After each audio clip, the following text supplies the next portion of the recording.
Titanic Talk with Nelson Aspen and Alexandra Boyd. Here we feature stories from the independent documentary Ship of Dreams Titanic movie Diaries and everything else to do with the iconic ship. From James Cameron's epic groundbreaking movie to the history and legacy of Titanic herself. Join us and our special guests as we continue the 25th anniversary celebrations of Titanic. This is your first-class ticket to everything aboard the Ship of Dreams. Hi, I'm Nelson Aspen, and I am beyond excited that this is the very first episode of our new podcast, Titanic Talk. I mean, that is your first-class ticket to all things aboard the Ship of Dreams. And of course, the Ship of Dreams is none other than the Titanic. And my co-host is my darling friend of many, many years, Alexandra Boyd, who has the distinction of not only appearing in James Cameron's Titanic film, but being the director, writer, producer, and, for lack of a better word, host of a brilliant new documentary, Ship of Dreams Titanic Movie Diaries. So what better way to kick off all of our discussions about everything White Star Line than with Alexandra and I talking about her brilliant new documentary. We are going to christen our maiden voyage of Titanic Talk with a good champagne and or Prosecco. You can have your choice of good champagne or Prosecco. And let's say all aboard. And just as we saw Alexandra as the first-class passenger boarding the ship, it still smelled of fresh paint with her dogs. Ladies and gentlemen, Alexandra Boyd. Hello, Nelson. How lovely. What a great idea we had to just get together and talk about Titanic here on the year of the 25th anniversary of the launch of James Cameron's Titanic. So many anniversaries when you think about it. There, you could fill 365 days a year with some kind of Titanic milestone, and there's such an unquenchable thirst for anything related to the actual historical happenstance or tragedy, or the film or subsequent spin-offs. And now we're adding the documentary to the sort of chandelier of all things Titanic. Tell our audience. Tell our audience. Let's throw in a few French words as well. With a good use of franglais, tell our audience how you came about putting the documentary itself together. There was a number of sort of factors that came into play about 18 months ago, which was, here comes the 25th anniversary of James Cameron's Titanic. Roll back 25 years, and after the film won 11 Oscars and broke all the box office records, there was a group of us who'd been for a long time on the film I organized everybody to write a diary. Some people had written a diary, a very small amount, but then the rest of us sort of sat down and wrote about our auditions, wrote about first day on set, wrote about being in that tank for days on end, being on the poop deck.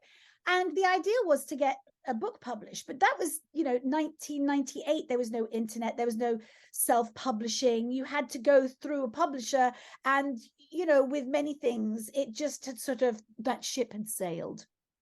So that was that. And I held on to all the PDFs of everybody's diary. And let me tell you, there were 29 of them, including my own. And I thought, there's got to be, here it comes. There's still people are so in love with the film. And then by association, of course, the history and the tragedy.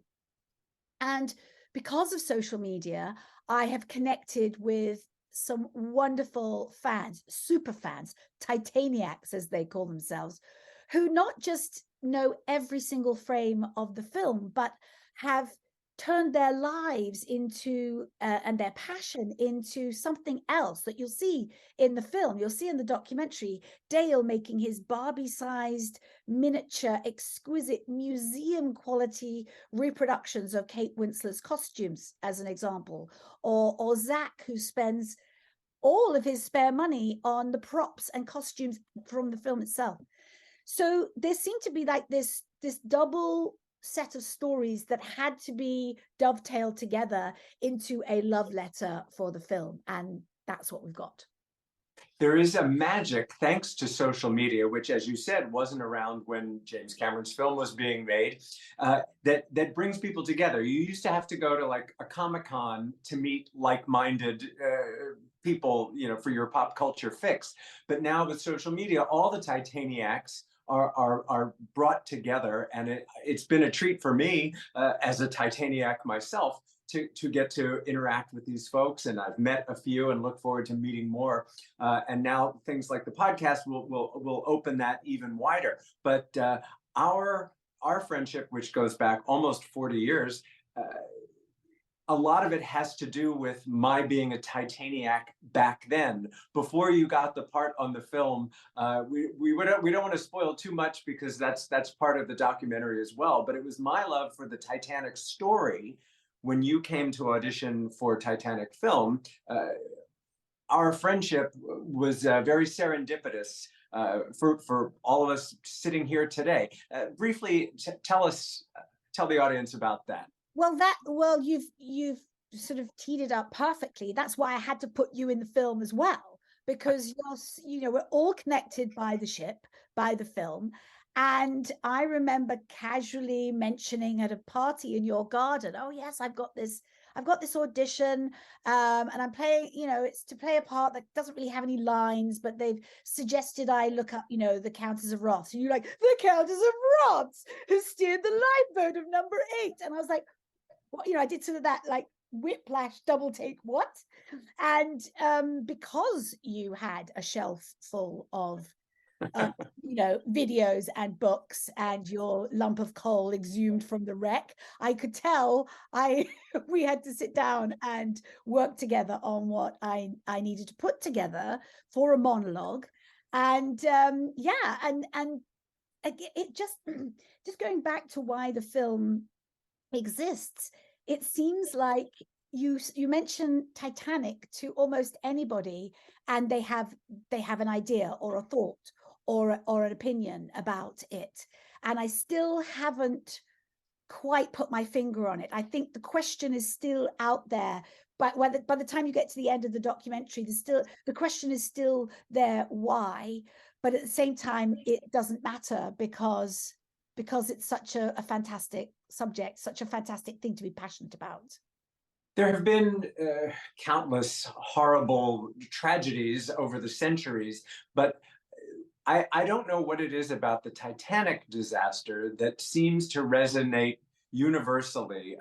I think the first Titanic film was a silent German film, if I'm not mistaken, and it was from the point of view of the poor Germans on board the Titanic, but it was a silent film recreating the story of the Titanic tragedy. So I mean, it has been exploited for dramatic effect almost since 1912. And I would like to say A Night to Remember, which I haven't watched all the way through for a long time, was an extraordinary film for the time that it was made.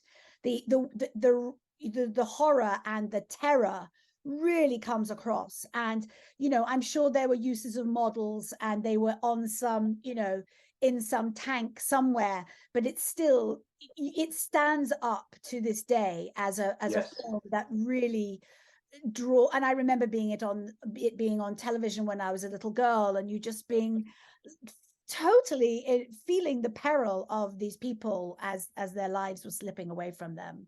And Night to Remember is a great example of, unlike James Cameron's Titanic, unlike the Clifton Webb, Barbara Stanwyck version of Titanic, Night to Remember has all the drama without fictionalizing. It's very true to is it Walter Lord? Walter Lord's book, and it was kind of just the facts as they were reported to Walter Lord by the survivors. So it didn't have a Jack and a Rose. It didn't have a soap opera story. It was just a recounting of the disaster as it was relayed to the author and then translated to the screen.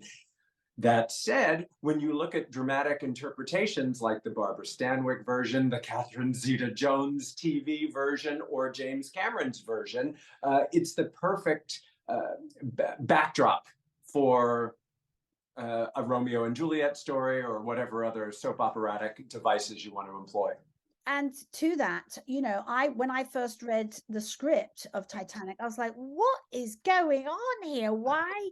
Because I had, immersed myself in all these true stories. And as we know, I didn't play the Countess of Ross, but James Cameron said, oh, get her something else. No, I need people like that to, pepper this ship with.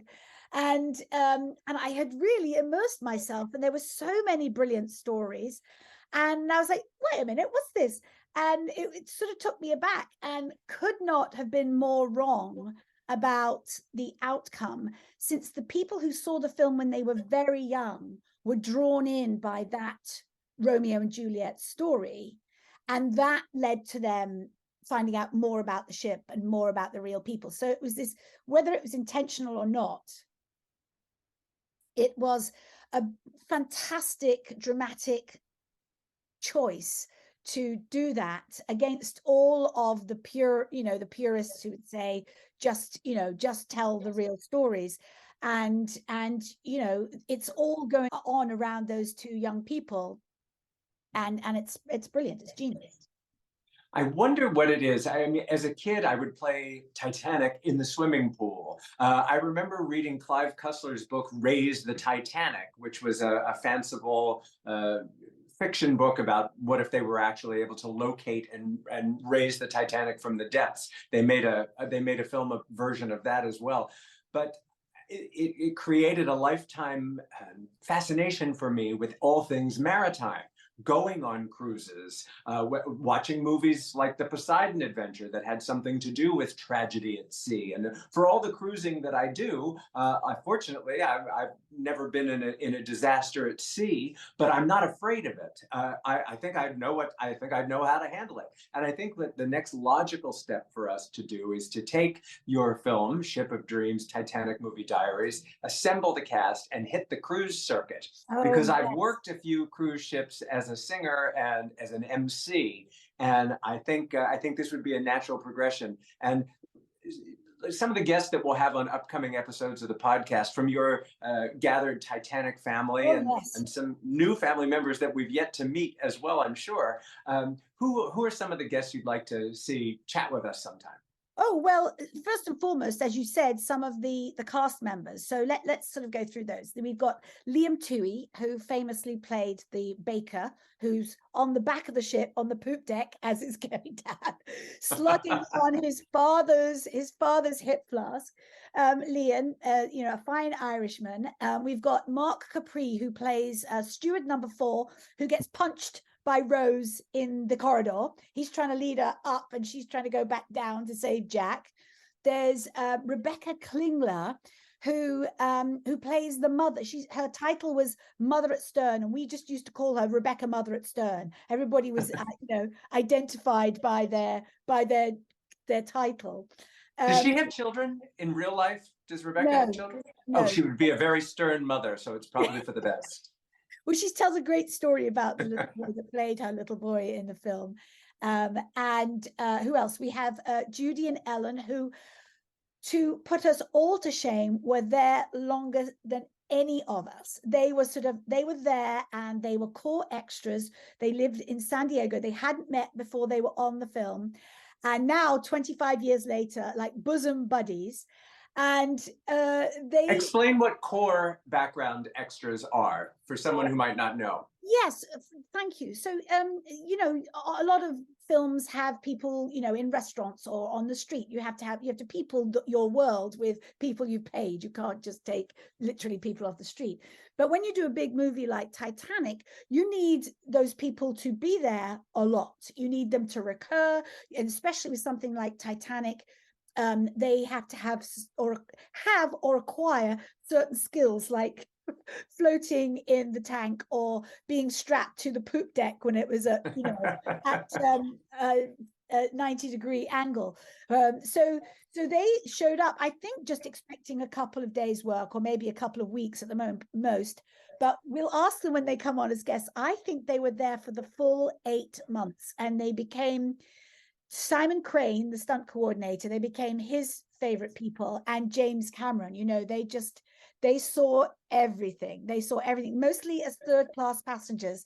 And Ellen distinguished herself by being that very tragic shot of the lady holding the dead baby in the water at the end. So that's her claim to fame. And then Judy is in every single other scene. And like, if you know where to look, and we found her in the documentary, we've found her and highlighted her and go, look, which is a little bit like my part as well, but that's half the fun of it too.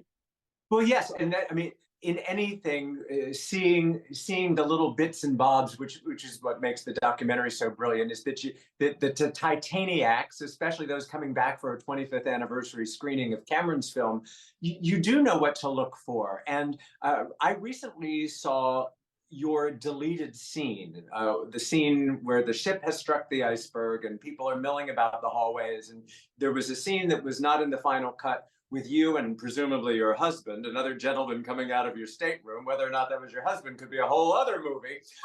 But with the steward telling you everything is going to be fine. But the gentleman in the next cabin that was milling around I recognized him immediately in that deleted scene, the gentleman with the beard and mustache, because he's all everywhere. Over the film. He's everywhere in that movie. Talk about a core extra. Yeah, and I just have to say, because I love the steward spoke French to him. And I'm like, French? We never knew that this core extra that you see was a French character. So was he? Or he just decided that he wanted to show off his French.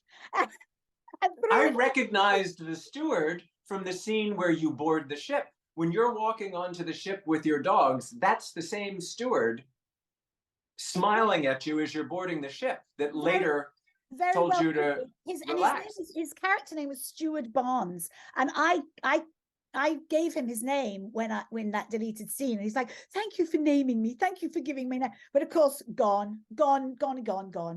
They could probably make. With all the unused footage, there probably is. James, I don't even want to say it because he's probably going to release it for the 50th anniversary. It will be the 10.5-hour version of James Cameron's Titanic. And the Titaniacs would watch it. I would watch it because I'd see all my friends doing all our little bits that never quite made it. But there was a lot of downtime as well. So there was a lot of filming, but there was a lot of not filming. So that's again how we all bonded as friends. I need to go through. I need to name everybody still before we finish. Linda Kearns played the third-class woman. So I'd be like, Linda, third-class woman. She'd go, Alexandra, first-class woman. So that's how we met. And she's a big musical theater actress and star. And she was married off to the Irishman who plays the Ilian pipes in Gaelic Storm. So once they sort of put those two together, they're seen all over the place in different moments. Again, in that deleted scene where she gives Kate the blanket, and then as it's a deleted scene, you see Kate with a blanket. There, that's the other game the fans love to play. Is like, oh, why does Spicer Lovejoy have a blood on his temple? Yeah. And I found that deleted scene where he chases them through the first class dining room and there's a bit of a scuffle with Jack and so forth. So the bits of the jigsaw puzzle that you can put together. So there's Linda, third class woman, and she's also another dead frozen body, so she went through all the makeup for that. There's Chris Anderson, who was a dancer, and they were all hired just to teach the core extras to the dances in the third class party scene. And he ended up standing in for Leo for a day, and he tells a wonderful story about that. Who else do we have? We've got Amy Guyper, who was Trudy Bolt, and hers is a lovely character, and the way she came by the role is just a great story. She was going to drama. She was at drama school in New York at the time. And here she was on this huge movie, thinking it couldn't have been very important at the time, but then she got the shock of her life when she walked onto the set. And then famously within our group, Peter White, who played Third Officer Groves of the Californian, which was parked 10 miles away and could have probably saved everybody in the water, but they switched their wireless off and went to bed. and his scene was completely deleted. So he's actually he's our little ace in the hole, because very few people even know that Peter was in it, but we have him in the documentary to tell his story, which is great. He's marvelous. Hearing all the stories are marvelous. Hearing from the Titaniacs is so much fun. And I especially liked listening to the casting director stories. Tell me about her. Emily Schweber was an associate to Mally Finn. So she was tasked with finding not just the main characters, but these tens and tens of supporting roles that were stewards or first class passengers or third class passengers or Danish or Dutch or German or Italian, or they had to find, you know, the multiverse of people that would have been in and on Titanic. And she said it was quite, it was like no other job they'd ever done. And the Bible that came along with it was this thick, full of images and research that James Cameron had done. And I understand that, because that's actually part of the fun of putting a film together is oh, I want it to look like this. Oh, that's a good idea. Let's put that in the Bible. Let's make all of these ideas, you know, shake down into what the film is going to be. And for them, it was an incredible tool. I don't want to give too much away from the documentary, but the audition process. You were tasked with writing a monologue from the point of view of a passenger. So I was fascinated by the stories of how she worked with actors and had such respect for actors. Yes, and I think this film, I hope this film turns out to be something of an education for young actors coming into the profession. Like, this is what you can expect. There's just a very tiny percentage of actors that are lucky enough to be movie stars, and the rest of us are supporting characters, jobbing actors, and this is probably what your life is going to be. And it's not a bad life. It's hard, it's challenging, it has its ups and downs, but I think our range of actors really shows what being an actor, a successful actor can be, because success is measured in different ways, right? And yes, there's a sort of educational element to that. I think that, again, giving voice to people who usually don't get to talk about their experience. Well, aside from us chatting about all things Titanic related, as we expand these podcast experiences and talking to other Titanic enthusiasts along the way, I think one of the fun fantasies is to imagine, gosh, if I were in that movie, who would I want to play? Or if they were remaking it today, I'd love to see you play Rose's mother. Like, I would love to see you really tightening that corset on her. You know what, Francis? Sorry, nothing personal. So like, there's not a character in the film, Milton Long, but I have my own connection to a real life Titanic passenger named Milton Long. But in encouraging participation with our audience here, if there's the comment section here on the page, who would you want to play? That's what I'm asking you in the audience. Who would you want to play in Titanic, whether it's an existing character in the James Cameron film, or maybe it's just some other character from history, like I have with Milton. But that would be fun. So, like, I encourage people to participate in the comments section and let us know what topics about Titanic you want to talk about in future podcasts. And I came across Titanic is in the news all the time, whether or not it's in the theaters. Titanic is always newsworthy, and I just came across an article which I sent to you, Alexandra, not too long ago, about Isidore and Ida Strauss, who are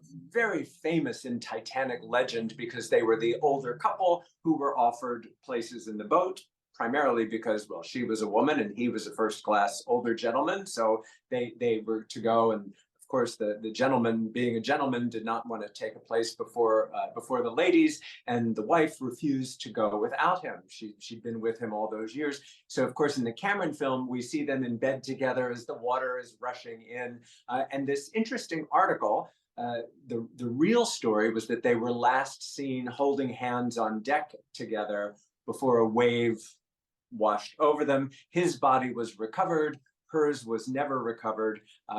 And Didn't she give her place to her maid and the gave maid, that's right. The her maid. fur coat? This will be, you'll need it more than me. I mean, there are 1,500 of those sad stories about those who perished on the Titanic. But I live on the Upper West Side of Manhattan, and the Strausses lived around 105th Street and Broadway on the Upper West Side of Manhattan. And when they died, their children waited all of, I think, 10 days before they sold the family house. But there is, when you're visiting Manhattan, take some time if you're a Titanic enthusiast and go up to 105th Street and Broadway. And there you will find a small triangular park in the middle of the intersection called Strauss Park. And it's a monument to the memory of the Strausses and those who died aboard the Titanic. And there's a beautiful statue looking into a sort of reflection pond. And the model for that statue has a whole interesting history itself. But Google Strauss Park if you're coming to New York, and put it on your list of things to see. Really a must-see for any Titanic enthusiast, I think. Fantastic. And yes, and I look forward to hearing from all of those characters, because that means I get to research them all and we get to talk about them. An endless series. Hopefully we can just keep this going, and we want to hear from you what you want to talk about, who you want to hear from. I've had my own experiences with Dr. Robert Ballard. It would be great to catch up with him, the man who found the Titanic. He has not been in the news. I don't know what's going on with him. I hope he's well, and I hope maybe we can score some interesting conversations with folks from the Woods Hole Oceanographic Institute and keep the Titanic train going. Full steam ahead. And if we're not going to go on a cruise together, let's go to Cove, Ireland, which was formerly known as Queensland, the last stop Titanic made before she went out to sea. So it was the last with land. The Titanic Trail is an amazing place to visit if you get to Ireland too. And of course, Belfast is Titanic Central now with their Titanic experience. And oh man, they make movies there. It's all we need a road trip. Just pack a life vest. For more information on where you can see Ship of Dreams Titanic Movie Diaries, go to shipofdreamsfilm.com.